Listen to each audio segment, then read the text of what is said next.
अस्सलाम वालेकुम। Class 10th आज मैं आप लोगों को एक्सरसाइज 3.1 यूनिट 3 की स्टार्ट करवा रही हूँ।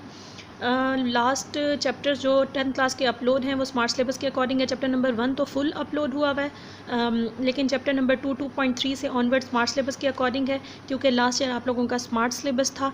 लेकिन अब क्योंकि गवर्नमेंट ने पॉलिसी अपनी चेंज कर दी है, कोरोना की वजह से स्मार्ट सिलेबस था, अब ऑन दी होल सिलेबस ही आप लोगों का बोर्ड में आएगा, तो उसके अकॉर्डिंग ही अब मैं नेक्स्ट वीडियोस अपलोड करूँगी। तो चैप्टर नंबर 3 आज हम स्टार्ट करने लगे हैं और ये चैप्टर मैं फुल ही अपलोड करूँगी। और इस चैप्टर के अपलोड करने के बाद मैं 2.3 से ऑनवर्ड जो क्वेश्चन स्मार्ट सिलेबस के मैंने अपलोड किए थे उसके अलावा जो क्वेश्चन होंगे उन पे वीडियोस फिर मैं बना लूँगी आप लोगों के लिए। लेकिन बार बार आप लोग कह रहे हो कि चैप्टर नंबर 3 अपलोड करें मैम, तो इस वजह से मैं चैप्टर नंबर 3 अब बनाने लगी हूँ उस पर वीडियो आप लोगों के लिए लेक्चर। लेकिन उससे पहले अगर आप मेरे चैनल पे न्यू हैं तो चैनल को सब्सक्राइब कर लें और बेल आइकन पे भी क्लिक कर दें, ताकि नेक्स्ट एक्सरसाइज अपलोड होते ही आपके पास नोटिफिकेशन पहुंच जाए, नेक्स्ट एक्सरसाइज या इस एक्सरसाइज के रिमेनिंग क्वेश्चंस। तो अब हम क्वेश्चन नंबर 1 के पार्ट्स करेंगे। इस वीडियो में मैं आपको बताऊंगी किस तरीके से सॉल्व होने हैं। तो क्वेश्चन नंबर 1 है जी, express the following as a ratio A/B and as a fraction in its simplest lowest form. In every question you have given a ratio. हर क्वेश्चन में रेशो की फॉर्म में ए और बी की कोई सी दो वैल्यूज़ आई हुई होंगी, आपने उनको फ्रैक्शन में कन्वर्ट करना है, यानी बाय फॉर्म में कन्वर्ट करना है, और फिर उसको लोएस्ट फॉर्म में, यानी तब तक आपने सॉल्व करना है जब तक वो सॉल्व होता चले जाएगा। सिंपलेस्ट फॉर्म या लोएस्ट फॉर्म का मतलब है कि जब तक वो सॉल्व होगा, कैंसिल होगा सेम टेबल पे न्यूमरेटर डिनोमिनेटर, तो हम उसको कैंसिल करते चले जाएंगे। अब हम अपना सोल्यूशन स्टार्ट करते हैं। फर्स्ट क्वेश्चन का फर्स्ट पार्ट है जी, ₹750 ₹1250। First of all we will write these two values in ratio form. सबसे पहले हम इन दोनों को रेशो की फॉर्म में लिखेंगे सोल्यूशन में। तो सोल्यूशन 750 रेशो 1250 आ गया, बोथ साइड्स पे ज़ीरो है, ज़ीरो हमने कैंसिल कर दिया, रिमेनिंग वैल्यूज 75 और 125 रेशो की फॉर्म में रह गई। अब देखें जी, दोनों नंबर्स किस टेबल पे डिवाइड होते हैं, ये दोनों नंबर डिविजिबल हैं 25 के टेबल में। आप इसको 5 के टेबल पे भी डिवाइड कर सकते हैं, लेकिन मैंने मैक्सिमम नंबर पे डिवाइड किया ताकि सोल्यूशन जल्दी से सॉल्व हो जाए, तो मैंने डायरेक्ट ही 25 पे कर दिया है। बेशक आप इसको 5 पे सॉल्व कर लें, फिर देख लें दोनों नंबर्स किस पे डिवाइड होते हैं, जिस सेम नंबर पर डिवाइड होते हैं फर्दर उसको फिर से डिवाइड कर लें, लेकिन मैंने इसको डायरेक्ट ही 25 पे डिवाइड किया है ताकि सोल्यूशन जल्दी फाइंड आउट हो जाए। तो 25 के टेबल में 75 3 पे आता है, 125 25 के टेबल में 5 पे आता है, तो 3 और 5 फर्दर किसी एक टेबल पे डिवाइड नहीं होते, क्योंकि दोनों प्राइम नंबर्स हैं। यहीं पे हम अपने क्वेश्चन को स्टॉप कर देंगे। रेशो को हम किस में कन्वर्ट कर देंगे, फ्रैक्शन में। 3/5 आपके पास क्या हो गया, आंसर। अब इसी तरीके से हम सेकेंड पार्ट इसका सॉल्व करते हैं। सेकेंड पार्ट आपके पास है जी 450 सेंटीमीटर और 3 मीटर। अब सबसे पहले हम सोल्यूशन में दोनों वैल्यूज़ को रेशो की फॉर्म में लिखेंगे, 450 सेंटीमीटर और 3 मीटर। ये स्मॉल सा सी लिखा हुआ है, 450 सेंटीमीटर और 3 मीटर। देखें, इसका यूनिट सेंटीमीटर है, इसका यूनिट मीटर है, तो हम इसको सॉल्व नहीं कर सकते जब तक कि दोनों वैल्यूज़ का सेम मेजरमेंट यूनिट नहीं होगा। तो हम मीटर को सेंटीमीटर में कन्वर्ट कर देते हैं। 1 मीटर में 100 सेंटीमीटर्स होते हैं, तो 3 मीटर में कितने सेंटीमीटर्स होंगे, 300। अगर इधर 2 मीटर होता है तो 200 सेंटीमीटर्स होते, क्योंकि 1 मीटर में 100 सेंटीमीटर्स होते हैं। मीटर को हमने सेंटीमीटर्स में कन्वर्ट करना है, तो 3 मीटर इक्वल्स टू 300 सेंटीमीटर्स आ गया।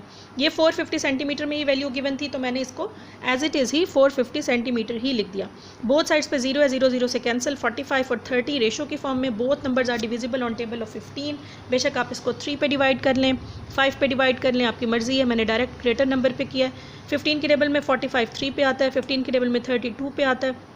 3 और 2 दोनों प्राइम नंबर्स हैं, फर्दर सॉल्व नहीं होते, तो दोनों को रेशो की फॉर्म में लिख दिया 3:2। इन क्वेश्चंस में आपने मेजरमेंट यूनिट सेम ज़रूर करना है। अगर इधर सेंटीमीटर है तो इधर भी सेंटीमीटर ही होना चाहिए, तभी ये कंपेयर हम कर सकते हैं और सॉल्व भी कर सकते हैं। इसी पैटर्न पे इसका थर्ड पार्ट है जी 4 kg 2 kg 750 grams. 4 kg first value है, 2 kg 750 ग्राम सेकेंड वैल्यू है। सोल्यूशन में हमने दोनों वैल्यूज़ को रेशो की फॉर्म में लिख दिया। अब आपके पास 4 kg यानी किलोग्राम है, 2 kg है और फिर 750 ग्राम्स है। तो अब हम क्या करेंगे, किलोग्राम्स को ग्राम्स में कन्वर्ट करेंगे। 1 किलोग्राम में 1000 ग्राम्स होते हैं। जितने भी किलो वाले यूनिट्स होते हैं उनमें 1000 ही आता है, मतलब किलो लीटर हो, किलोमीटर हो, किलोग्राम हो, किलोमीटर हो, सब में क्या आता है जी 1000 ही आता है। अगर 1 kg होगा तो 1000 g आ जाएगा, यानी 1000 ग्राम्स आ जाएगा। अगर 1 किलोमीटर होगा तो 1000 मीटर आ जाएगा। अगर 1 किलो लीटर होगा तो 1000 लीटर आ जाएगा। यानी जितने भी किलो वाले यूनिट्स होते हैं वो हमेशा कन्वर्ट होकर 1000 में चेंज हो जाते हैं स्मॉलर यूनिट की तरफ जब हम जाएं तो। किलोग्राम ग्रेटर यूनिट है, ग्राम स्मॉलर यूनिट है। तो अब हमने किलोग्राम को ग्राम में कन्वर्ट करना है। 1 kg में 1000 ग्राम्स होते हैं, तो 4 kg में 4000 ग्राम्स होंगे। 2 kg में 2000 ग्राम्स होंगे, और ये वैल्यू ऑलरेडी ग्राम्स की ही फॉर्म में दी हुई है, तो हम प्लस कर देंगे। यानी ये पूरी वैल्यू क्योंकि कंबाइन थी तो हमने प्लस कर दिया ताकि कंबाइन ही फुल वैल्यू ग्राम्स की हो जाए। 400 एज इट इज़, 2000 प्लस 750 2750 आ गया। बोथ साइड्स पे ज़ीरो एक एक कैंसिल हो जाएगा। 275 बच गया और 400 बच गया। Both numbers are divisible on table of 5। 5 के टेबल में 480 पे आता है, 275 को 5 पे डिवाइड करें तो 55 पे आता है। Again both numbers are divisible on table of 5, so 85 के टेबल में 16 पे आता है और 11 पे आता है जी 55। फिर 16 और 11 फर्दर किसी एक टेबल पे डिवाइड नहीं होते क्योंकि दोनों को हमने सेम नंबर्स पे डिवाइड करना होता है। दोनों इस पे डिवाइड नहीं होते सेम टेबल पे, तो हमने इसको फ्रैक्शन की फॉर्म में लिख दिया 16/11। यहाँ तक हमारा थर्ड पार्ट सॉल्व हो गया क्योंकि ये सिंपलेस्ट फॉर्म है, फर्दर सॉल्व नहीं हो रही। अब हम इसका फोर्थ पार्ट देखते हैं। फोर्थ पार्ट है जी 27 मिनट्स 30 सेकेंड्स 1 और। ये एक वैल्यू दी हुई है 27 मिनट्स एंड 30 सेकेंड्स, और ये सेकंड वैल्यू दी हुई है 1 और। तो अब हमने दोनों वैल्यूज़ को, यानी ये फर्स्ट वैल्यू और ये सेकंड वैल्यू, इसको रेशो की फॉर्म में लिख दिया। अब हम कन्वर्ट करेंगे सबसे स्मॉलेस्ट यूनिट की तरफ, क्योंकि अब हम सेकंड्स में ही कन्वर्ट कर सकते हैं। देखिए हमने सेकंड पार्ट में किस में कन्वर्ट किया था, सेकंड पार्ट में हमने सेंटीमीटर स्मॉलेस्ट यूनिट में कन्वर्ट किया था। मीटर को हमेशा हम स्मॉलेस्ट में ही कन्वर्ट करते हैं। इसी तरीके से हमने ग्राम वाले क्वेश्चन में किलोग्राम को ग्राम में चेंज किया था, ग्राम स्मॉलर यूनिट है, स्मॉलर यूनिट में चेंज किया था। तो इस क्वेश्चन में भी हम यही कुछ ही करेंगे, सेकेंड्स में हम कन्वर्ट करेंगे ऑर्स को भी और मिनट्स को भी। अब 1 आवर में 60 मिनट्स होते हैं, आपको पता है, और 1 आवर में 3600 सेकंड्स होते हैं। 1 आवर में 60 मिनट्स और 1 मिनट में 60 सेकंड्स, तो 60 × 60 क्या बन जाएगा 3600। 1 आवर में क्योंकि 60 मिनट्स होते हैं और 1 मिनट में 60 सेकंड्स होते हैं। ऑर्स को सेकंड्स की तरफ कन्वर्ट लेके जाना है तो हमें 2 टाइम 60 से मल्टीप्लाई करना पड़ेगा, एक मिनट्स वाला और एक मिनट से सेकंड्स वाला। तो 60 × 60 क्या बन गया 3600। 1 आवर में 3600 सेकंड्स होते हैं और 1 आवर में 60 मिनट्स होते हैं। इसी तरीके से 1 मिनट में 60 सेकंड्स होते हैं, वो बेशक आप लोग लिख लें इधर साइड पे ही। 1 मिनट में 60 सेकंड्स होते हैं।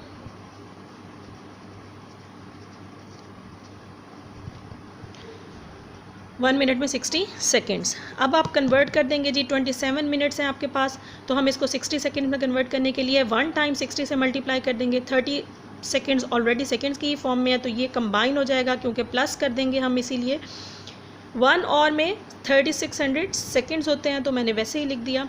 27 × 60 1620 1620। 30 seconds already as it is, ये वैल्यू भी एज इट इज़ लिख ली क्योंकि सेकेंड्स में कन्वर्ट हो चुकी है। दोनों वैल्यूज़ को ऐड कर दें, 1650 हो गया और इधर 3600 हो गया। यूनिट सेम हो गया, इधर भी सेकेंड्स हैं और अब इधर भी सेकेंड्स हैं क्योंकि ये सेकेंड्स में ही कन्वर्ट हो चुका है। अब हम इसको कैंसिल कर सकते हैं, 0 0 से कैंसिल हो गया, 165 बच गया और 360 बच गया।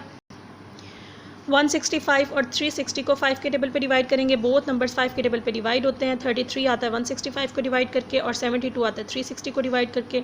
अगेन दोनों नंबर्स को 3 पे डिवाइड करेंगे क्योंकि अब ये 5 पे डिवाइड नहीं होते, दोनों नंबर्स 3 पे डिवाइड हो रहे हैं, तो 3 11s एंड 3 24s 72, 3 11s 33।